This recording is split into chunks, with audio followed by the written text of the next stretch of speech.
Hello students, today we will start the first chapter of your book, that is Contemporary India Second, Resources and Development. Resources are anything that satisfies your needs. That means resources can be anything like your friends, your table, your chair, your books, your teachers, whatever. If they are providing you, if they are completing your needs or fulfilling your needs, that they are known as resources. It is technologically accessible, economically feasible and culturally acceptable can be termed as resources. That means technologically accessible का मतलब होता है यहाँ पे कि आप उसको access कर पा रहे हो, आप उसको use कर पा रहे हो, so that is technologically accessible. Economically feasible that means आप उसको afford कर पा रहे हो and culturally acceptable कि वो आप उसको accept कर पा रहे हो, मतलब आप उस resource को use कर सकते हो, so that is known as culturally acceptable can be termed as resources. The process of transformation of things available in our environment involve an interactive relationship between nature, technology and institutions. मतलब जो इन चीज़ों के बीच में कोई भी एक interaction है, that is known as resources. Human beings interact with nature through technology and create institution to accelerate their economic development. Human beings कैसे बॉर्न हुआ है, नेचुरली बॉर्न हुआ है और वो टेक्नोलॉजी से इंटरेक्ट होके उसके थ्रू एक इंस्टीट्यूशन को क्रिएट कर रहे हैं ताकि वो to accelerate the economic development, ताकि वो कुछ अर्न कर सके. सो ये तीनों चीज़ें क्या हैं, आपस में रिलेटेड है. Human beings, technology, institutions and the fourth one is economic development. Do you think that resources are free gifts of nature as is assumed by many? मतलब बहुत से लोग सोचते हैं कि ये जो रिसोर्सेज हैं they are the gift of nature, but they are not. Why? Resources are a function of human activities. अगर हम नेचर की बात करें तो नेचर में हमको सिर्फ कुछ चीज़ें मिल सकती हैं like sunlight, water, wind, mountains, but हर जगह हम इन चीज़ों को यूज़ नहीं कर सकते. सो रिसोर्सेज वो चीज़ें होती हैं जिसको जो ह्यूमन बींग्स होते हैं वो बनाते हैं और हम उनको यूज़ करते हैं. जैसे कि सपोज उन्होंने हमारे लिए इंस्टीट्यूशंस बनाए तो हम उन इंस्टीट्यूशंस के थ्रू नॉलेज गेन कर सकते हैं, वहाँ पे प्रैक्टिकली वर्क कर सकते हैं. सो ये रिसोर्सेज क्या होते हैं, इनको ह्यूमन बींग्स बनाते हैं. जो रिसोर्सेज होते हैं वो नेचुरली हमेशा हमको प्रोवाइड नहीं हो सकते. Human beings themselves are essential components of resources. अगर हम ह्यूमन बींग्स की बात करें तो वो अपने आप में ही एक मेन कंपोनेंट है रिसोर्सेज का, क्योंकि जो भी हमारे लिए रिसोर्सेज बनाए जाएंगे वो सारे के सारे ह्यूमन्स के थ्रू बनाए जाएंगे. They transform material available in our environment into resources and use them. Humans क्या करते हैं, हमारे environment में जितने भी materials होते हैं उनको एक ऐसे फॉर्म में कन्वर्ट करते हैं, ऐसे रिसोर्सेज में कन्वर्ट करते हैं जिसको कि हम यूज़ कर सकते हैं. फॉर एग्जाम्पल ट्रीज से हमको लकड़ी मिल सकती है, तो ह्यूमन क्या करते हैं, उन लकड़ी की हेल्प से हमारे लिए फर्नीचर बनाते हैं. सो उन्होंने क्या करा, नेचर से एक चीज़ उठाया, उसको एक यूजेबल थिंग में कन्वर्ट करा और वो हमारे लिए एक रिसोर्स बन गया. Now these resources can be classified in the following ways. First is on the basis of origin, that is biotic and abiotic, जिसको आप और हम लोग लिविंग थिंग्स और नॉन लिविंग थिंग्स से जाना जाते हैं. Second one is on the basis of exhaustibility, that is renewable and non renewable. Third one is on the basis of ownership, that is individual, community, national and international. On the basis of status of development, that is potential, developed stock and reserves. अब इन सारे हम classification के बारे में आगे पढ़ेंगे. First of all पहले हम यहाँ पर एक ये फ्लो चार्ट देखेंगे. देखिए इसमें जो रिसोर्सेज है वो 2 पार्ट्स में डिवाइडेड है. मतलब रिसोर्सेज आपके 2 तरीके के हो सकते हैं, वो नेचुरली भी हो सकते हैं और वो ह्यूमन्स भी हो सकते हैं. नेचुरली में वो एक रेन्यूएबल आएगा और नॉन रेन्यूएबल आएगा. रेन्यूएबल मतलब जिसको आप रेन्यू कर सको, मतलब उसको आप फिर से जनरेट कर सको, that is known as renewable resources. Renewable resources के अंदर आपका कंटिन्यूस और flow, that is wind and water. जैसे विंड और वाटर की हम बात करें वो कंटिन्यूसली जनरेट होता रहता है. फॉर एग्जाम्पल विंड की अगर हम बात करें, जैसे कि हम ऑक्सीजन को इनहेल करते हैं और कार्बन डाइऑक्साइड को एक्सेल करते हैं, और फिर वही कार्बन डाइऑक्साइड जो प्लांट्स रहते हैं उसको इनहेल करते हैं और एक्सेल करके हमको ऑक्सीजन प्रोवाइड करते हैं. So this is the continuous. इसको हम बोलेंगे रेन्यू, कि वही कार्बन डाइऑक्साइड ऑक्सीजन के फॉर्म में कन्वर्ट हो रहा है और जो ऑक्सीजन है वो कार्बन डाइऑक्साइड के फॉर्म में कन्वर्ट हो रहा है. सेम विद द वाटर की जो हमारी एक वाटर साइकिल चलती रहती है, जैसे कि पॉन्ड्स, लेक्स से जब सनलाइट क्या करती है, उस पानी को भाप बना के उड़ा देती है, मतलब एवोपरेट कर देती है. फिर एवोपरेशन के बाद वही वाटर जो है वो अपवर्ड जाता है, वहाँ पर कंडेंसेशन होता है। कंडेंसेशन मतलब वही वाटर वहाँ जाकर कूल हो जाता है। फिर उसके बाद प्रेसिपिटेशन होता है। प्रेसिपिटेशन मतलब वो रेन के फॉर्म में नीचे बरसता है। वो रेन भी हो सकता है या फिर वो हेल के फॉर्म में भी हो सकता है। हेल मतलब स्नोफॉल भी हो सकता है। रेन्यूएबल के अंदर एक और आता है आपका, वो है बायोलॉजिकल। अब बायोलॉजिकल मतलब नेचुरल वेजिटेशन या वाइल्ड लाइफ या फिर हम ह्यूमंस की भी बात कर सकते हैं कि जो बायोलॉजिकल है वो जनरेट होते रहते हैं उन चीज़ों से जो ऑलरेडी इस एनवायरनमेंट में एग्जिस्ट करते हैं ना। अब नॉन रेन्यूएबल के अंदर जो आएंगे वो है आपका रिसाइक्लेबल और नॉन रिसाइक्लेबल। रिसाइक्लेबल का मतलब होता है जैसे कि मेटल्स को आप उसका फॉर्म तो चेंज कर सकते हो, लेकिन आप मेटल को दोबारा से जनरेट नहीं कर सकते। सो दैट इज़ वो नॉन रेन्यूएबल के अंदर आएगा आपका रिसाइक्लेबल। मतलब आप क्या कर रहे हो, उसी मेटल को, जैसे कि सपोज आप गोल्ड का कोई भी ज्वेलरी ले लो। सपोज आपने रिंग लिया, आपकी गोल्ड जो रिंग है वो आपकी गोल्ड की है, वो एक मेटल है। अब आप उसी रिंग को दोबारा से मेल्ट करके एक छोटे से पर्ल बीड्स के फॉर्म में भी उसको कन्वर्ट कर सकते हो, इसलिए वो क्या कहलाएगा, रिसाइक्लेबल। आप उसको रेन्यू नहीं कर रहे हो, आप उसको क्या कर रहे हो, सिर्फ रिसाइकिल कर रहे हो, एक दूसरे फॉर्म में कन्वर्ट कर रहे हो। नॉन रिसाइक्लेबल मतलब जैसे कि फॉसिल फ्यूल्स, पेट्रोल, इसको आप मतलब रिसाइकिल नहीं कर सकते। अगर ये एक बार बर्न हो जाए तो बर्न होके वो एक गैस के फॉर्म में उड़ जाता है, वो दोबारा से रिसाइकिल नहीं हो सकता। रिसोर्सेज में आपका सेकंड आता है human made resources. Human made resources क्या होता है, जो ह्यूमंस बनाते हैं, जैसे कि structures and institutions. Structures like infrastructure, किसी भी चीज़ को कोई शेप दे देना, उसकी क्वांटिटी और क्वालिटी, मतलब कि उसको कितनी क्वांटिटी में बताना है, कितनी उसको क्या क्वालिटी देनी है, that is known as human made resources. Now we will come to types of resources. First is on the basis of origin. On the basis of origin, it is divided into two parts, that is biotic resources and abiotic resources. First is biotic resources. These are obtained from biosphere and have life such as human beings, flora and fauna, fisheries, livestock, etc.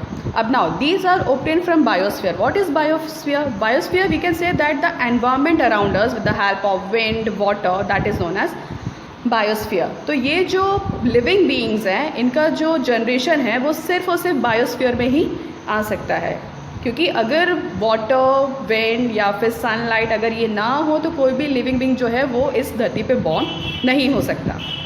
And have life such as human beings, वो human beings के form में हो सकते हैं। Flora and fauna, flora is plants and fauna is animals, birds etcetera. Fisheries आपको पता ही है, live stock, मतलब कोई भी लाइफ जो इस बायोस्फीयर में जनरेट हो रही है, that is known as life stock. Now the second one is abiotic resources. All those things which are composed of non living things are called abiotic resources. For example rocks and metals, these are known as abiotic resources, क्योंकि इनको biosphere की ज़रूरत नहीं होती है। On the basis of exhaustibility, first is renewable resources. The resources which can be renewed or reproduced by physical, chemical or mechanical process are known as renewable and replenishable resources. For example, solar and wind energy, water, forest, wildlife, etc. The renewable resources may further be divided into continuous or flow. अब renewable resources का मतलब क्या होता है, अभी जैसे कि मैंने आपको समझाया था continuous और flow का example, like solar and wind energy. Wind energy को उससे मतलब विंड की हेल्प से इलेक्ट्रिसिटी को जनरेट किया जा सकता है, that is will be known as wind energy. Water का मैंने आपको एग्जांपल दिया था वाटर साइकिल का, कि वो एक साइकिल के थ्रू जो वाटर है वो बार बार जनरेट होता रहता है। वैसे ही अगर मैं आपसे विंड की बात करूँ या फिर मैं ऑक्सीजन की बात करूँ कि कार्बन डाइऑक्साइड के हेल्प से ऑक्सीजन जनरेट होता है और ऑक्सीजन की हेल्प से कार्बन डाइऑक्साइड जनरेट होता है। So that is known as renewable resources. Non renewable resources, these occur over a very long geological time. Minerals and fossil fuels are examples of such resources. मतलब ये ऐसे resources हैं जो काफ़ी लंबे समय के बाद ये resources generate होते हैं। For example, minerals and fossil fuels. जितने भी मिनरल्स और फॉसिल फ्यूल्स होते हैं वो काफ़ी ज़्यादा टेम्परेचर और हाई प्रेशर के बाद ही ये मिनरल्स और फॉसिल फ्यूल्स जो है वो जनरेट हो पाता है। फॉर एग्जांपल अगर मैं मिनरल्स की भी बात करूँ, मिनरल्स हमको जनरेट कहाँ से होता है, वो होता है हमको वॉल्केनो से। जब वॉल्केनो अरप्ट होता है तब उस में जो हमको लावा या मोल्टन फॉर्म के में जो भी मटेरियल मिलता है उसके थ्रू हमको मिनरल्स जनरेट हो सकता है। तो अब ये सारे मिनरल्स हम उस लावा से हमको कैसे मिलते हैं, जैसे कि किसी भी पहाड़ के अंदर ये सारी चीज़ें अगर गड़ी हुई हैं और फिर वो क्या होता है, वहाँ पे हाई टेम्परेचर और प्रेशर की वजह से वही चीज़ मेल्ट हो जाती है, और हाई टेम्परेचर की वजह से वो जो माउंटेन होता है वो ब्लास्ट हो जाता है और हमको लावा के फॉर्म में मिलता है, और फिर उसी लावा की हेल्प से हमको ये मिनरल्स मिल सकते हैं। Same with the fossil fuels, जितने भी फॉसिल फ्यूल्स होते हैं, लाइक फॉर एग्जांपल पेट्रोल, वो हमको हमेशा ज़मीन के अंदर ही होता है just because of high temperature and pressure, लेकिन आप इसको रेन्यू नहीं कर सकते। These resources take million of years in their formation, मतलब अपनी फॉर्मेशन लेने के लिए इनको billions of years लग जाते हैं। Some of the resources like metals are recyclable and some like fossil fuels cannot be recycled and get exhausted with their use. अब नॉन रिन्यूएबल रिसोर्सेज के अंदर ही कुछ ऐसे रिसोर्सेज होते हैं जिसको आप रिसाइकिल कर सकते हो, मतलब दूसरे फॉर्म में कन्वर्ट कर सकते हो, लेकिन कुछ ऐसे भी होते हैं जिसको आप दूसरे फॉर्म में कन्वर्ट नहीं कर सकते। जिसको आप कन्वर्ट कर सकते हो दैट इज़ लाइक मेटल्स, जैसे कि मैंने अभी आपको समझाया था, और जिसको आप कन्वर्ट नहीं कर सकते that is like fossil fuels, जो बर्न होने के बाद एग्जॉस्ट हो जाते हैं, उड़ जाते हैं। Now the next one is on the basis of ownership. Ownership मतलब इसमें जो जितने भी पर्सन्स होते हैं वो अपनी चीज़ों के लिए काफ़ी पॉजिटिव रहते हैं। हम बोल सकते हैं कि ये जो रिसोर्सेज है ये सिर्फ और सिर्फ हमारा है। For example individual resources, these are also owned privately by individuals like suppose single person, अगर सपोज हम किसी भी बिजनेस पर्सन की बात करते हैं, उसका अपना एक फर्म है, तो वो उसका अपना एक पर्सनल रिसोर्स है, उसको और उसके अलावा कोई यूज़ नहीं कर सकता अदर देन जो भी वहाँ पे वर्कर्स हैं। वर्कर्स भी क्या करेंगे, सिर्फ और सिर्फ उस ओनर के लिए वर्क करेंगे, वरना उसका जो मेन रिसोर्स जिसका है वो है उसके ओनर का। Many farmers own land which is allotted to them by government against the payment of revenue. For example, हम कुछ फार्मर्स की बात करें, वो क्या करते हैं, उनको कुछ लैंड दिया जाता है, मतलब उनका खुद का लैंड होता है। वो लैंड उनको कहाँ से मिलता है, वो लैंड जो है वो गवर्नमेंट से खरीदता है against a payment of revenue. Against a payment of revenue मतलब पहले वो गवर्नमेंट को कुछ अमाउंट पे करेगा, मतलब उस लैंड की जो भी कीमत होगी वो उसको पे करेगा, और देन वो जो लैंड है वो उसका हो जाएगा। So in villages there are people with land ownership but there are many who are landless. अब विलेजेस में ऐसा होता है, कुछ लोगों के पास लैंड होती है और कुछ लोगों के पास लैंड नहीं होती। Urban people own plots, houses and other property. जो अर्बन पीपल होते हैं, मतलब जो बड़े बड़े जगह, मतलब सिटीज़ के लोग होते हैं, उनके पास उनके खुद के प्लॉट्स होते हैं, उनके खुद के घर होते हैं और कई सारी प्रॉपर्टीज़ होती हैं। अर्बन एरियाज़ में मतलब उनके पास वैसे जो फार्मिंग वाले लैंड्स होते हैं वो उनके पास अवेलेबल वहाँ पर नहीं होते। वो जनरली जो खरीदते हैं वहाँ पे प्लॉट्स, हाउसेज और अदर प्रॉपर्टीज़ के फॉर्म में ही उसको परचेस करते हैं। तो ये सारे जो रिसोर्सेज हैं ये उनके अपने हैं, पर्सनल हैं, इंडिविजुअल है। Plantation, pasture lands, ponds, water in wells, etc. are some of the examples of resources ownership by individuals. कौन से एग्जाम्पल्स, प्लांटेशन मतलब जिसने कोई भी एग्रीकल्चर फॉर्म में या फिर कोई प्लांट्स के फॉर्म में अगर लगाए हुए हैं तो वो उनके अपने क्या हैं, एक तरीके के रिसोर्स है। प्लांटेशन लाइक कि वो कई सारे प्लांट्स अपने गार्डन में लगा सकता है, देन वो उसको सेल कर सकता है, तो सेल करने के बाद उसको उसका जो प्राइस है वो दे दिया जाएगा, तो वो उसका अपना रिसोर्स है। पैस्चर लैंड्स मीन्स ऐसे लैंड्स जहाँ पे गाय, काउस, कैटल्स वगैरह चरने के लिए जाते हैं, that is known as pasture lands. Pasture lands भी लोगों के इंडिविजुअल होते हैं, वो सिर्फ अपने ही एनिमल्स को वहाँ पर ग्रेजिंग के लिए भेज सकते हैं। अगर लेकिन कोई दूसरे लोग उस पैस्चर लैंड्स में भेजना चाहे तो उसके लिए उनको वो अमाउंट जो है वो पे करना होता है। पॉन्ड्स, सबके कुछ के अपने पर्सनल पॉन्ड्स भी होते हैं, दैट इज़ छोटे छोटे से पॉन्ड्स होते हैं जिनको वो कई सारी चीज़ों के लिए यूज़ करते हैं। पॉन्ड्स के लिए वो यूज़ करते हैं, कुछ लोग फिशरीज़ के लिए भी यूज़ करते हैं। वाटर इन वेल्स भी सबके अपने अपने पर्सनल होते हैं, कुछ पर्सनल भी होते हैं और कुछ पब्लिकली भी होते हैं। Are some of the examples of resources ownership by individuals. Make a list of resources owned by your household. अब इसके लिए आप अपने एग्जाम्पल दे सकते हो कि अपने घर को ही देख सकते हो कि आपके घर में आपके खुद के क्या क्या रिसोर्सेज है। फॉर एग्जाम्पल सपोज ये घर तो आपका जो खुद का घर है वो तो घर है ही आपका। घर के अंदर आपके पास ट्रांसपोर्टेशन के लिए बाइक्स वगैरह भी होती हैं, तो वो आपकी खुद की हैं, कोई उस पर अपनी ओनरशिप नहीं जाहिर कर सकता। आपके घर में जो भी फर्नीचर है, यूटेंसिल्स हैं, वो आपके खुद के हैं। So these are the resources that we can known as individual resources. जो आपके खुद के होंगे उनको कोई और एक्सेस नहीं कर सकता। Now second one is community owned resources. Community owned resources मतलब सपोज किसी ने भी एक कम्युनिटी फॉर्म करी, हम एक कॉलोनी की बात कर लें, ठीक है, जैसे कि फॉर एग्जाम्पल आप सब लोगों ने एक वो सीरियल देखा होगा तारक मेहता का उल्टा चश्मा, उसमें एक सोसाइटी है जिसका नाम है गोकुल धाम सोसाइटी। अब गोकुल धाम सोसाइटी के अंदर जितने भी रिसोर्सेज होंगे, फॉर एग्जांपल वहाँ का गार्डन, वहाँ का प्लेग्राउंड और वहाँ की जो मोटर बेल्स वगैरह हैं, तो वो सिर्फ और सिर्फ जो गोकुल धाम सोसाइटी वाले हैं सिर्फ उसको ही वही यूज़ कर सकते हैं, कोई बाहर का आदमी आके उसको यूज़ नहीं कर सकता। So this is the best example for community owned resources. These are resources which are accessible to all the members of the community, village commons like grazing grounds, burial grounds, village ponds, etc. अब देखिए यहाँ पर एक example दिया गया है village community का। अब विलेजेस इसमें क्या होते हैं, ग्रेजिंग ग्राउंड जहाँ पे मतलब जितने भी एनिमल्स हैं वो घास चरने के लिए जा सकते हैं। ब्यूरियल ग्राउंड्स मतलब जब भी किसी की डेथ हो जाती है उसको वहाँ पर गाड़ दिया जाता है। And the third one is village ponds. अब विलेज के अंदर जितने भी पॉन्ड्स मतलब जिससे सुबह सुबह कुछ लेडीज़ होती हैं जो पानी भरने के लिए जाती हैं, तो ये सारी चीज़ें अगर एक विलेज के अंदर आ रही है तो सिर्फ उस विलेज में जो रह रहा है सिर्फ वही इंसान जो है इन सारी चीज़ों को एक्सेस कर सकता है, बाकी कोई दूसरे विलेज का आकर उन सारी चीज़ों को एक्सेस नहीं कर सकता। और भी एग्जाम्पल्स है like public parks, picnic spots, playgrounds in urban areas are de facto accessible to all the people living there.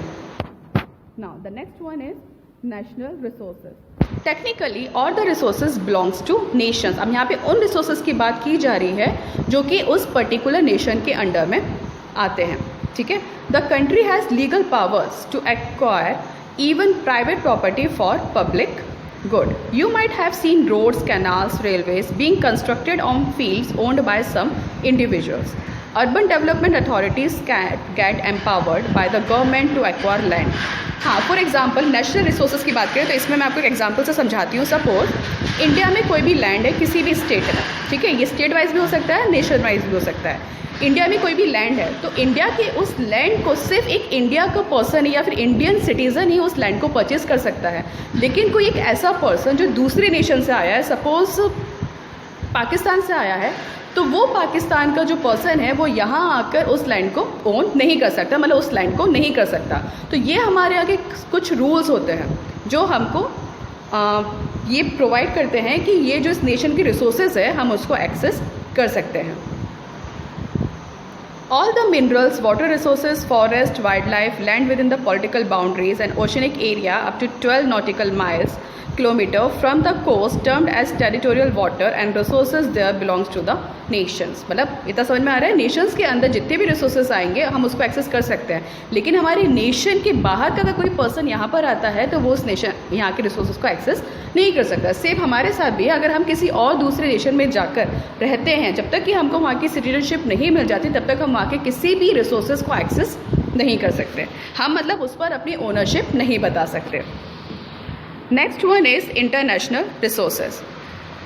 There are international institutions which regulate some resources. The oceanic resources beyond 200 nautical miles of the exclusive economic zone belong to open ocean and no individual country can utilize these without the occurrence of international institutions. अब international resources के अंदर कुछ ऐसी चीज़ें आएंगी like जिसको सिर्फ international institutions वाले जो हैं सिर्फ वो परमिशन अगर ग्रांट करते हैं तब आप उसको एक्सेस कर सकते हैं, अदरवाइज नहीं कर सकते। जैसे कि यहाँ पे एक एग्जांपल दिया गया है एक ओशन का, oceanic resources beyond 200 nautical miles, मतलब उसका एक एरिया फिक्स कर दिया गया है जिसको इकोनॉमिक जोन के लिए यूज़ किया जा सकता है। इकोनॉमिक जोन के लिए यूज़ किया जा सकता है मतलब अर्निंग्स के लिए यूज़ किया जा सकता है, ठीक है। तो लेकिन उसमें आप अर्निंग्स आप उसी की हेल्प से मतलब उन्हीं की परमिशन से कर सकते हो जो इंटरनेशनल इंस्टीट्यूशंस को बिलोंग करते हैं। So students, this is all for now. We will continue this chapter in the second video. Thank you.